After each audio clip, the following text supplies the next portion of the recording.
প্রিয় ভাই এবং বন্ধুরা, আহ, কিছু কিছু কিছু কথা না বলে নয়। অবশ্যই সেটা প্রতিটা মানুষের জীবনেই গুরুত্বপূর্ণ।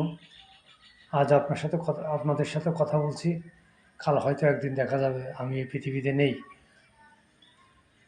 তাই তো অনেক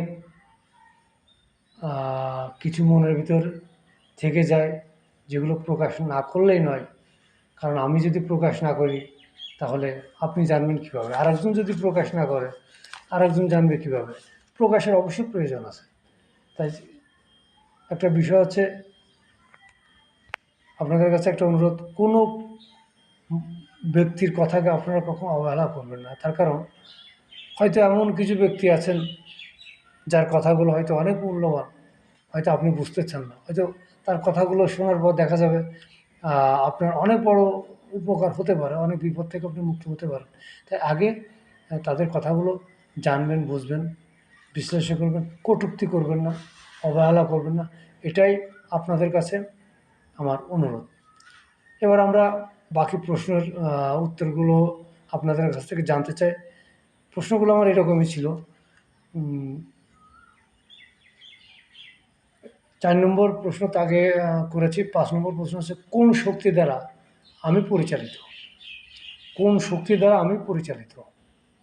কোন রহস্য আমাকে মৃত্যুর দিকে ঠেলে দিচ্ছে? পৃথিবীতে জন্মগ্রহণ করেছি যুগ যুগ ধরে।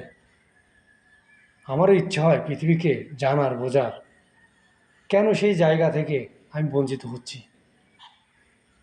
এই পৃথিবীতে আমি এসেছি বলে তো এই পৃথিবী সম্পর্কে জানার অধিকার আমার রয়েছে।